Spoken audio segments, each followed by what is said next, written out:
কেমন? এটা তো ভালোই লাগে এই শীতের সময়। এই দেখো কি অবস্থা, ভালো লাগছে না গো। এই দেখো যতটুকু মটরের পুর বেঁচেছিল এই যে বানিয়ে নিয়েছি, এটা এখন দিদির বাড়ি দিয়ে দেবো। দিদির দুই মেয়ে তো খেয়ে নিয়েছে, আর শুধু এটা জামাবো আর দিদির জন্য যাবে। এই যে আটা বেঁচে গেছে। চলো এখন বাসন টাসন ফটাফট করে নিই, করে নিয়ে দেখো মাংস এনে রেখেছে, আসবে মাটন এনে রেখেছে। মাটনগুলো এখন রান্না করতে হবে, মাটনে কিছু হয়নি। ও মশলা করছিল, মশলা করতে করতে ওর লেগে গেছে অনেক ঠান্ডা, ও ছাদে চলে গেলো চা খেতে খেতে, বলছে শীত লেগে গেছে। তাই যে মটনগুলা এখন এগুলো মেজে কষে রান্না করে সাফ করে এখন এই মটনের জোগাড় করতে হবে। আর বাথরুমে জানো তো জামা কাপড়ে যে বললাম না জ্যাকেট ফ্যাকেট অনেকগুলো ভিজানো আছে, সেগুলো যে কখন করবো কে জানে। আর আমারও ঠান্ডা লেগে গেছে খেয়ে দিয়ে। দেখো চাদর নিয়ে নিয়েছি, আবার চানও করতে হবে, জামা কাপড় দেবে। এখন চিন্তা করছি আগে রান্না করবো, জামা কাপড় পরে দেবো, কেননা জায়গাটা এমনিও শুকবে না আজকে। রান্নাবাড়ি করে নিয়ে তারপরে আস্তে মানে আরামসে জামা কাপড় ধুয়ে চান করে একেবারে বসবো আজকে। কারণ এমনিও বিকেলে ছুটি আছে, যাবো না, ভাবলাম একটু পার্কে যাবো তোমাদের সঙ্গে একটু শেয়ার, মানে পার্কটা ঘুরে দেখাবো। ওখানে এইরকমই হয় গো, আমাদের রবিবার আসলে মানে কাজ আরো বেশি হয়, কি আর করার, কিছুই করার নেই। হাজব্যান্ডকে বললাম আজকে মাটন আনতে হবে না, আজকে চলো মাছ ভাত রান্না করবে, একটু শুধু মাছ ভাত বেগুন ভাজা করে নেবো, হয়ে যাবে। ওই যে বাজারে গেছিলো, বলছে মটনওয়ালা আমাকে জোর করে দিয়ে দিয়েছে, কিছু বলার আছে বলার নেই। ওই যে বাজারগুলো রাখা আছে, এখানে মুড়ি নিয়ে এসেছে দই দিয়ে খাবে বলে। দই এখন তো কচুরি খাওয়ালো, তো মুড়ি খাওয়াবে না, মুড়িগুলো রাখবো।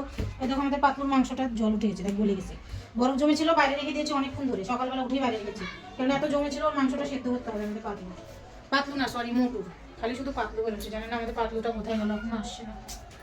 আমাদের পাতলুটার জন্য একবারই মন খারাপ। যাই হোক মোটুটা ভয়ে ভয়ে আছে, মোটুটাও খেতে চাইছে না, দেখো ক্যাটফুডগুলো এরকম করে রেখে দিচ্ছি, যেটা দিচ্ছে না অর্ধেক খাচ্ছে, অর্ধেক ওই পাতলুর জন্য রেখে দিচ্ছে, কারণ দুজন ভাগ করে খেতো তো, তো এইভাবে এরা খাচ্ছে, ওর মাংসও খাচ্ছে না। পাতলু যদি থাকতো এই মাংস এতক্ষণ পুড়িয়ে আবার মাংস আনতে হতো, হ্যাঁ না, কিছুই করবো না। চলো কথা বলবো না, অলরেডি আছে দুটোর কাছাকাছি চলে গেছে কাটা, 2টা বাজতে 10 মিনিট আছে, ঠিক আছে। এখনো রান্না হয়নি, রান্না যদি করতে যাই 3:30 বেজে যাবে, কারণ মটন আমরা কড়াইয়ে রান্না কুকারে রান্না করি না, কড়াইয়ে রান্না করি, কড়াই কষিয়ে রান্না করতে জানি তোমরা কতটা সময় লাগে, তো আজকে খেতে খেতে পুরো 4টা বেজে যাবে। চলো তোমাদের সঙ্গে শেয়ার করছি বলে না। এই দেখো বন্ধুরা আমাদের মটনের আলু ভাজা হচ্ছে, আর এই যে মাটনের জন্য পেঁয়াজ, আর এই যে মটনটা এখানে ম্যারিনেট করে রাখা হয়েছে। আর দেখো লাইট চলে গেছে, কি অবস্থা রান্না করার সময়।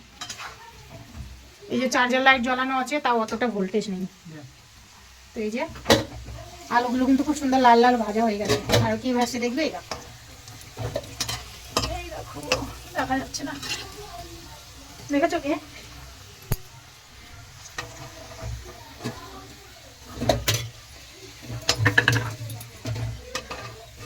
এই তেলের মধ্যে এখন দিয়ে দেবে সোমবারা। আমিও কিন্তু শিখছি, আর আমার হাজবেন্ডের রান্না কিন্তু দারুণ, দারুণ নয় অসাধারণ হয় স্বাদ, তাই ওর কাছ থেকে রান্না শিখছি আমিও। তেজপাতা নাই, এক পিসও নাই, কি কথা বলো। ওই ছোটো ছোটো টুকরো আছে ওগুলো দিয়ে দাও, আমি তো খেয়ালই করিনি তেজপাতা নেই, কালকে বাজার নিচে দোকানে পাওয়া যাবে। তো যাই হোক আজকে বিনা তেজপাতাতেই মটন রান্না হবে। এখন আর নিচে যাওয়ার সময় নেই, কারণ 3টা বেজে গেছে। তো এই যে সোমবারের জন্য রেডি করছে সব কিছু। এরকম হয় না জানি না, 2-3 দিন ধরে আমি রান্না করতে মানে রান্না করছি, তেজপাতা রান্না করিনি, কালকে মেয়ে রান্না করেছে রাত্রেও সকালেও। তো তেজপাতাগুলো মনে হচ্ছে ওর কাছ থেকে ফুরিয়ে গেছে, বুঝতে পারিনি। আমার 1 প্যাকেট করে এক্সট্রা থাকে, তো দেখছি না তো টাঙানোই থাকে 1 প্যাকেট করে। তো ডাল দেখছি, বাকি সব কিছুই আছে, শুধু তেজপাতাটাই নেই, স্টোর করে রাখা হয় সব।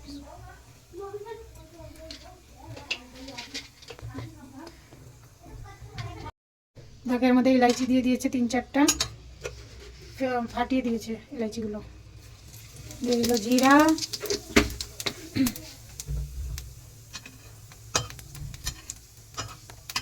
জিরাগুলো পুড়ে গেলে দিয়ে দেবে পেঁয়াজ। আর আজকে আমি ছাড়িনি 12টায় আফটারনুন পোস্ট। তো চলো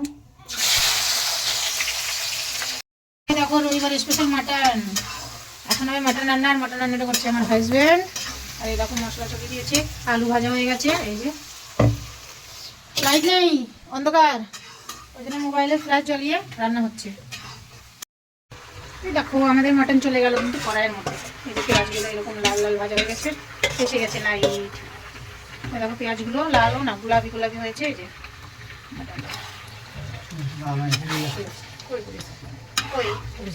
হালকা লাল হলে লাইট ছিল না, কি করবো দেখা যাচ্ছে। এগুলো কি মেটো নাকি যেগুলো?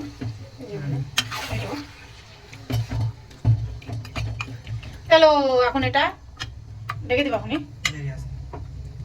এটা একটু মানে একটু ফুটে যাক ভালোভাবে, তারপরে ঢেকে দেবে। না জল বাড়ালে, না জল বাড়ে শুকলে পরে, শুকলে দেখা যাচ্ছে না মুখ, কেউ নেই বোধ হয়। তো এই যে এইভাবে এখন ফুটতে থাকবে, জল বেরিয়ে শুকলে থাকবে। দেখো এক পিস আলু নিয়ে এসেছিলাম খাওয়ার জন্য, কত সৈন্য দল, এই একজন আর ওই যে ওইদিকে একজন কে নিল আমার কাছ থেকে কেড়ে করে, আর একজন দেখো পিছে পিছে ঘুরছে খাওয়ার জন্য। আর নাই শেষ।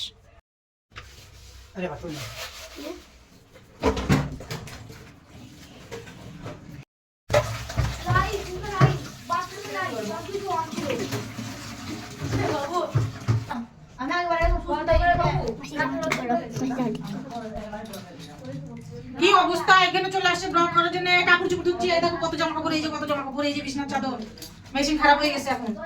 চলো হয়ে গেছে এখানে।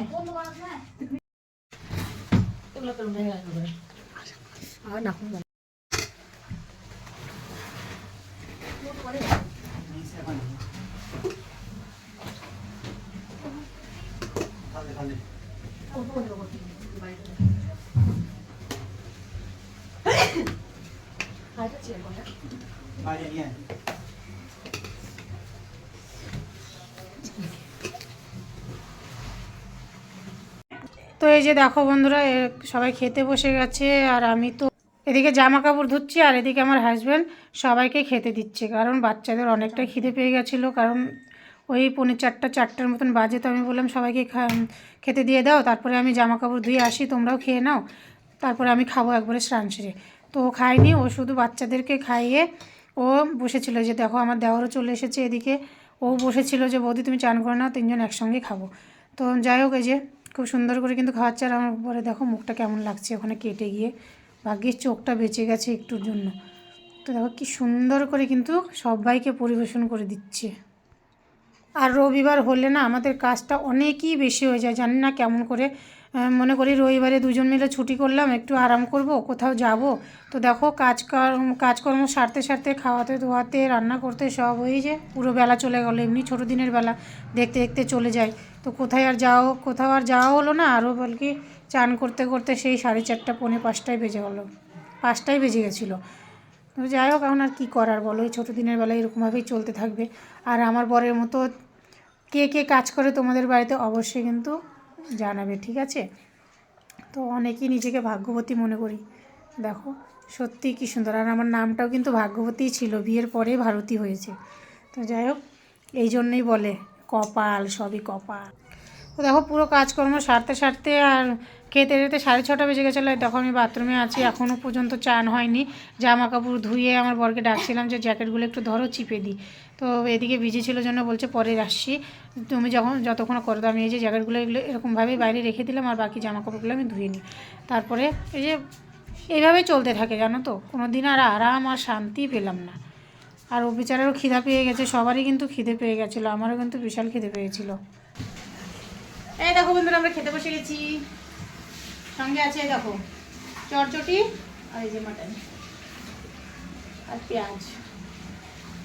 আমাদের লাঞ্চ বিকেল হয়ে গেছে, 5:45 বাজে।